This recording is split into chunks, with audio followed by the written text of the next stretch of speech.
Study आई 8 में आपका स्वागत है। आज हम 11 और 12 मार्च के करंट अफेयर्स के वीडियो को लेके आए हैं। वीडियो शुरू करने से पहले आप मेरे चैनल को लाइक और सब्सक्राइब और शेयर करें। तो अब हम वीडियो को शुरू करते हैं। आज का मेरा पहला प्रश्न है, चंपारण की दुर्दशा नामक पुस्तक के लेखक कौन है? ऑप्शन ए पीर मोहम्मद मुनीस, बी स्वामी सहजानंद, सी स्वामी विद्यानंद, डी अनुग्रह नारायण। तो इसका राइट आंसर है ए, ऑप्शन ए पीर मोहम्मद मुनीस। पीर मोहम्मद मुनीस चंपारण दुर्दशा नामक पुस्तक के लेखक है। इसमें उन्होंने बताया है कि किसानों की वास्तविक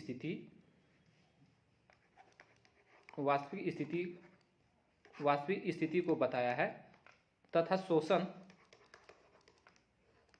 शोषणात्मक विधि को भी प्रकाशित किया है। वहीं बात करें चंपारण आंदोलन की, तो चंपारण आंदोलन की शुरुआत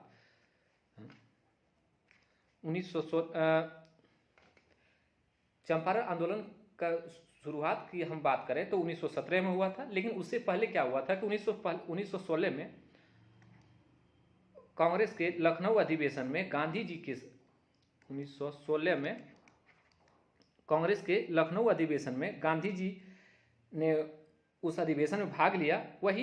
उसी समय चंपारण के राजकुमार शुक्ल ने गांधी जी से मिले और चंपारण के हालातों से गांधी जी को अवगत करवाए। उसके बाद उनसे विनती किए कि आप चंपारण आए और किसानों की समस्या को उसके अंग्रेजों से निदान करवाएं। वास्तविकता ये था क्या कि 1917 में जब गांधी जी चंपारण आए और तीन कठिया प्रणाली को समाप्त करने के लिए वहां के राज्यपाल जो थे एडवर्ड गेट द्वारा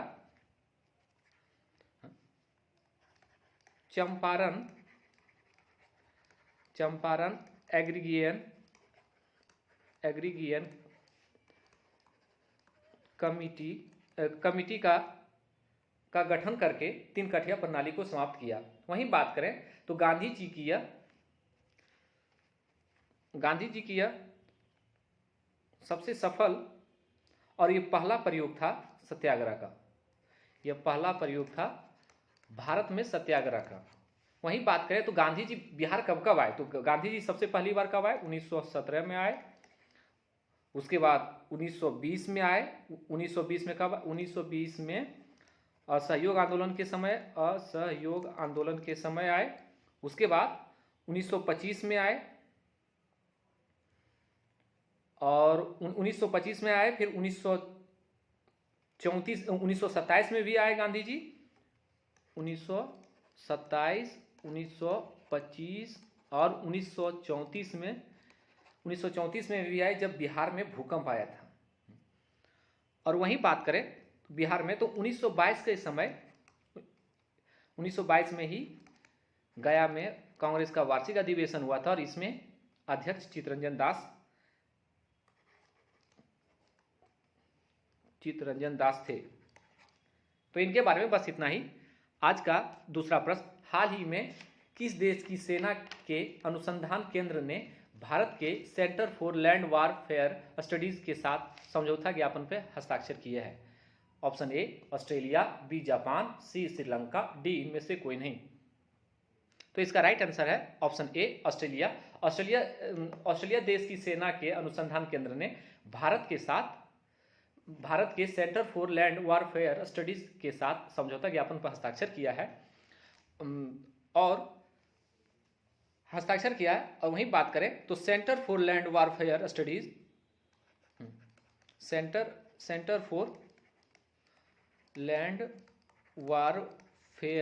स्टडीज भारत सेना की एक थिंक टैंक है। भारतीय सेना की एक थिंक टैंक है और भारत और ऑस्ट्रेलिया के रक्षा संबंधों से नियमित सैन्य अभ्यास भी होता है। पेशेवर आदान प्रदान भी किया जाता है। रक्षा प्रौद्योगिकी में सहयोग भी शामिल है। तो इनके बारे में बस इतना ही। आज का तीसरा प्रश्न, किसने दुखी आत्मा दुखी हृदय जैसे छंद मनामुनों के तहत लिखकर चंपारण की किसानों की दुर्दशा पर प्रकाश डाला है? Option A Rajendra Prasad, B Sahajanand Saraswati, C Pir Mohammad मुनीस, D इनमें से कोई नहीं। तो इसका राइट आंसर है ऑप्शन सी, पीर मोहम्मद मुनीस ने दुखी आत्मा दुखी हृदय जैसे छंद महामनों के तहत लिखकर चंपारण की किसान की दुर्दशा पर प्रकाश डाला है। वहीं बात करें पीर मोहम्मद, तो पीर मोहम्मद साहब हिंदी के प्रसिद्ध लेखक थे और एवं पत्रकार भी थे। इन्होंने चंपारण के क्षेत्र में यूरोपीय बागान मालिकों के द्वारा किसान के शोषण एवं उसकी दुर्दशा के मर्मिक वर्णन प्रस्तुत किया है। तो इनके बारे में बस इतना ही। आज का चौथा प्रश्न, 15वें आर्थिक सर्वेक्षण 2020-21 के अनुसार स्थिर मूल्य पर बिहार का विकास दर कितना प्रतिशत है? Option A 10.5%, B 12.5%, C 15.4%, D 14.4%। तो इसका राइट आंसर है ऑप्शन ए 10.5% है। हाल ही में बिहार सरकार द्वारा विधानमंडल में पेश किए गए 15वें आर्थिक मूल्य पर राज्य की बड़ी आर्थिक विकास दर 10.5% है और वर्तमान मूल्य पर 15.4% है। ये वर्तमान मूल्य पर है। तो इनके बारे में बस इतना ही। तो आज का पांचवा प्रश्न, 2041 क्लाइमेट फोर्स अंटार्कटिका अभियान में भारत का प्रतिनिधित्व कौन करेगी? Option A Arushi Verma, B Avani Lekha, C Manu Bhaker, D Apurva Chandela. तो इसका राइट आंसर है option A Arushi Verma. Arushi Verma 2041 climate force Antarctica अभियान में भारत का प्रतिनिधित्व करेगी। इस अभियान को मार्च 2022 में आयोजित किया जाएगा। इस अभियान में अंटार्कटिका के संरक्षण के बारे में जागरूकता बढ़ाएगा और इस अभियान में यह अभियान जलवायु परिवर्तन से निपटने के लिए पुनर्चक्रण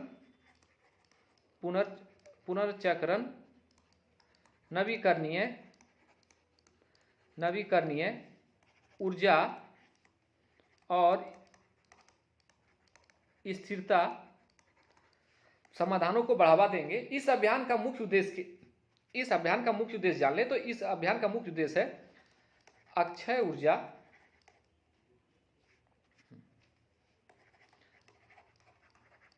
ऊर्जा के उपयोग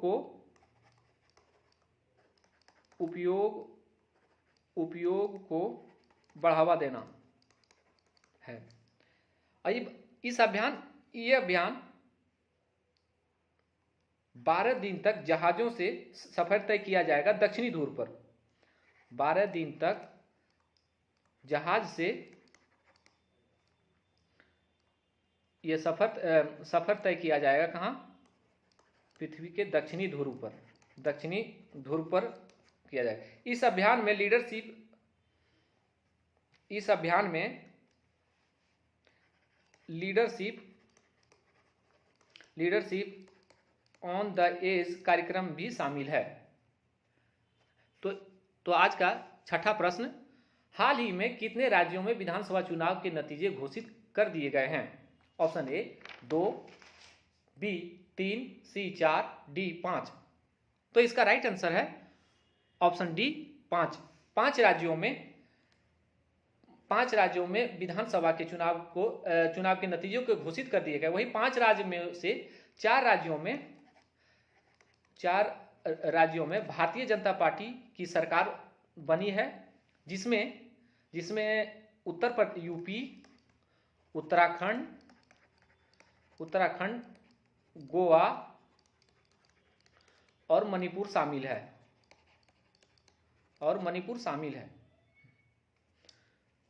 वहीं बात करें विधानसभा पंजाब, वहीं बात करें पंजाब की, तो 5वें राज्य के रूप में पंजाब, तो पंजाब चुनाव विधानसभा चुनाव में आम आदमी पार्टी ने 117 विधानसभा में से 92 सीटों पर जीत हासिल की है, सीट हासिल की है। वहीं यूपी की बात करें तो यूपी में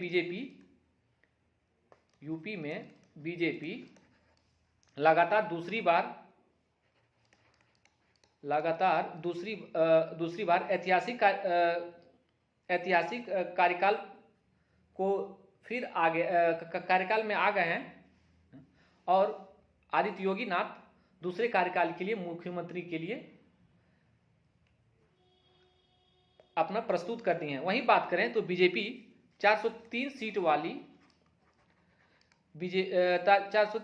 वाली उत्तर प्रदेश में 255 सीटें जीतकर बीजेपी बहुमत हासिल की है। वहीं उत्तराखंड की बात करें तो उत्तराखंड में 70 सीटों वाली उत्तराखंड में से 47 सीटें बीजेपी ने जीते हैं, बीजेपी ने जीत हासिल की है। गोवा में 40 सीटों में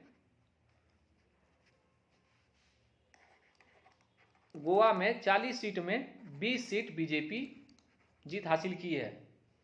वहीं मणिपुर की बात करें, मणिपुर में 60 सीटों वाली विधानसभा में 32 सीटें बीजेपी ने हासिल की है। वहीं एक अवश्य चीज जान लें कि बिहार की जनता दल यूनाइटेड ने पहली बार मणिपुर में जदयू ने मणिपुर में पहली बार 6 सीटें जीती है। तो इनके बारे में बस इतना ही। आज का 7वां प्रश्न, भारत का पहला महिला स्वामित्व वाला औद्योगिक पार्क किस शहर में खोला गया है? Option A Pune, B Chennai, C Mumbai, D Hyderabad. तो इसका राइट आंसर है डी हैदराबाद। हैदराबाद में पहला महिला स्वामित्व वाला औद्योगिक पार्क खोला गया है। वहीं तेलंगाना के उद्योग मंत्री के.टी. रामाराव ने भारत के पहले महिला स्वामित्व वाला औद्योगिक पार्क का उद्घाटन किया है। इसमें 25 महिलाओं वाली, कितने महिला हैं? 25 महिलाओं के स्वामित्व वाली संचालित हरित परियोजना के साथ इस पार्क का संचालन शुरू किया गया है। इस पार्क का नाम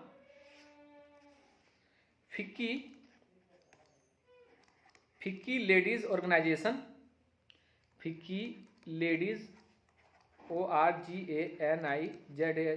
ऑर्गेनाइजेशन रखा गया है। इस पार्क में निवेश 250 करोड़ रुपए किए गए। 250 करोड़ रुपए का निवेश किया गया है। तो इनके बारे में बस इतना ही।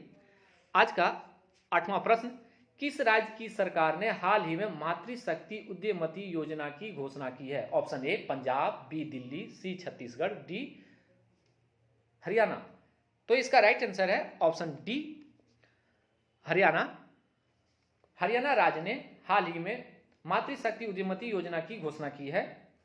इस योजना का मुख्य उद्देश्य महिला उद्यमियों को सहायता प्रदान करना है। क्या है? महिला उद्यमियों को सहायता प्रदान करना। इस योजना के तहत महिलाओं के पारिवारिक वार्षिक आय पहचान पत्र स्थापित आंकड़ों के आधार पर 5 लाख से कम होना चाहिए।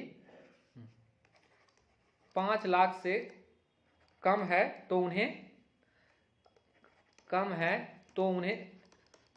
3 लाख रुपए तक का लोन दी जाएगी। तो इनके बारे में बस इतना ही। एक चीज और जान लें, छत्तीसगढ़ में कौशल्या मातृत्व योजना की शुरुआत की गई है, जिसमें दूसरे पुत्री के जन्म होने पर 5,000 रुपए की सहायता प्रदान की जाएगी।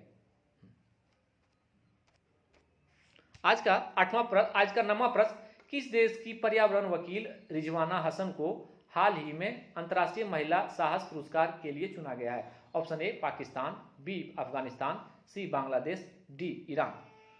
तो इसका राइट आंसर है ऑप्शन सी बांग्लादेश। बांग्लादेश की पर्यावरण वकील रिजवाना हसन को हाल ही में अंतर्राष्ट्रीय महिला साहस पुरस्कार के लिए चुना गया है, जिसमें विश्व भर की 12 महिलाओं भी शामिल है, जिन्हें समुदायों में बदलाव लाने के लिए असाधारण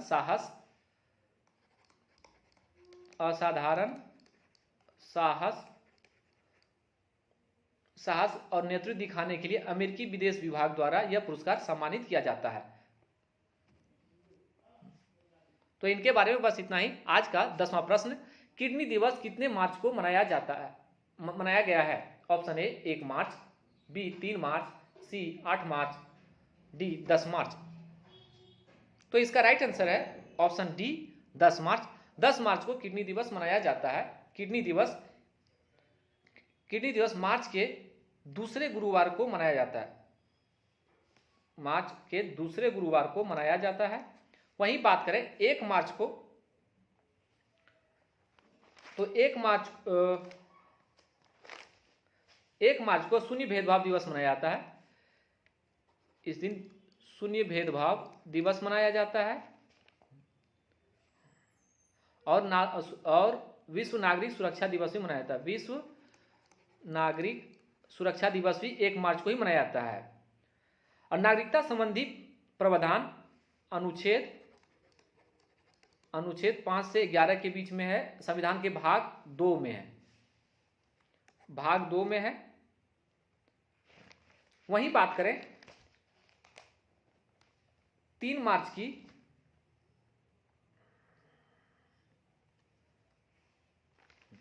तो किडनी दिवस के बारे में पूरा विस्तार से जान लें। किडनी दिवस में इस बार का थीम है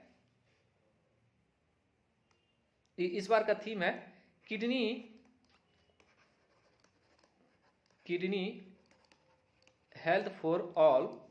किडनी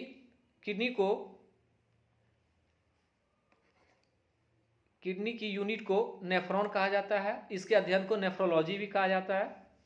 किडनी का काम रक्त की शुद्धिकरण करना होता है और किडनी के रखरखाव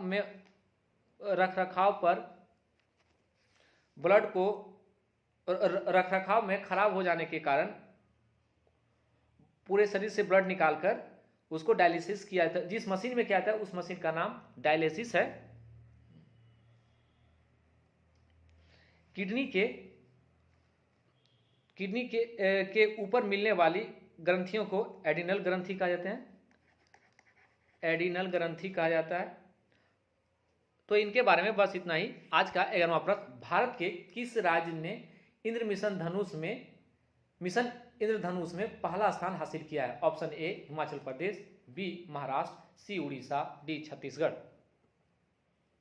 तो इसका राइट आंसर है ऑप्शन सी उड़ीसा। उड़ीसा राज्य ने मिशन इंद्रधनुष में पहला स्थान हासिल किया है। यह योजना में भारत में 90% पूर्ण टीकाकरण कवरेज हासिल करने और वर्ष 2022 तक इसे बनाए रखने के लिए लागू की गई है। ओडिशा ने 90.5% कवरेज के साथ देश के पूर्ण टीकाकरण का उच्चतम कवरेज किया है। इस योजना में मिशन इंद्रधनुष योजना को 25 दिसंबर 2014 को शुरू किया गया था।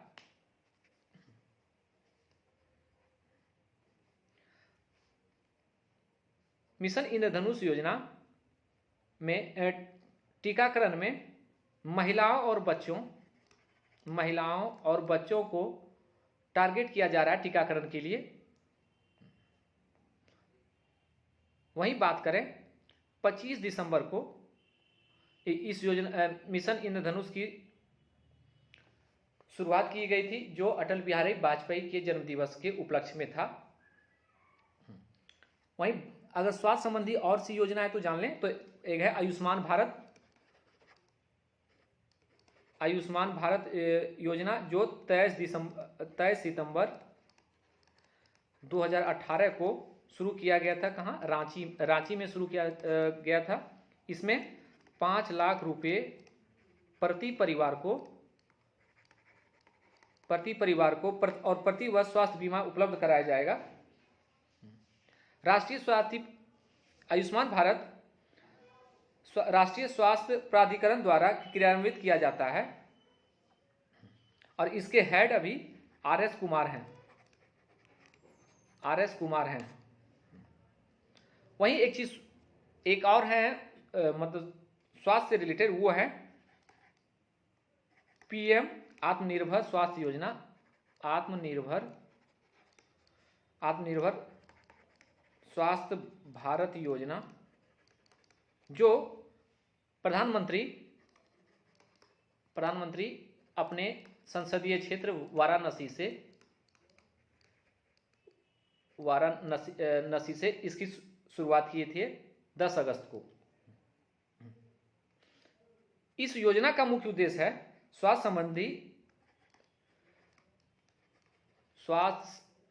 संबंधी इंफ्रास्ट्रक्चर के निर्माण में